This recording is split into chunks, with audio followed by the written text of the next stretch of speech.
రాష్ట్రాల నుంచి అందరు పీసీసీలు పిలిచారు. ఆ పీసీసీ అధ్యక్షుల భాగంలో ఆంధ్రప్రదేశ్ నుంచి షర్మిలా గారు కూడా వెళ్ళారు. మరోవైపు షర్మిలా గారికి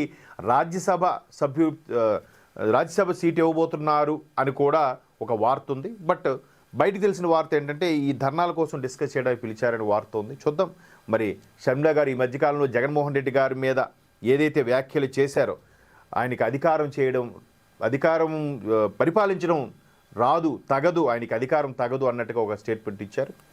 నన్నే కానీ గెలిపించి నేను ఖచ్చితంగా ఒక్క సీటు నన్ను వెళ్ళేదాన్ని అసెంబ్లీకి అని కూడా ఆమె విమర్శించారు.